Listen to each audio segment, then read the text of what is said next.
Hindi ka kailangan perfect para magsimula. Marami sa atin hindi makapagsimula kasi hinihintay maging ready.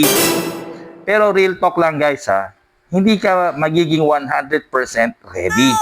Ang importante, kahit takot ka, kahit kinakabahan ka, ginawa mo pa rin. Success starts with a messy first step.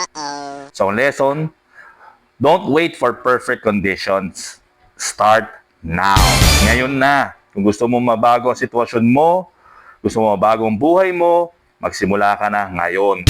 Okay? Guys, walang perfect timing, walang perfect na kahit ano. Okay? This is Undercover Charles TV again.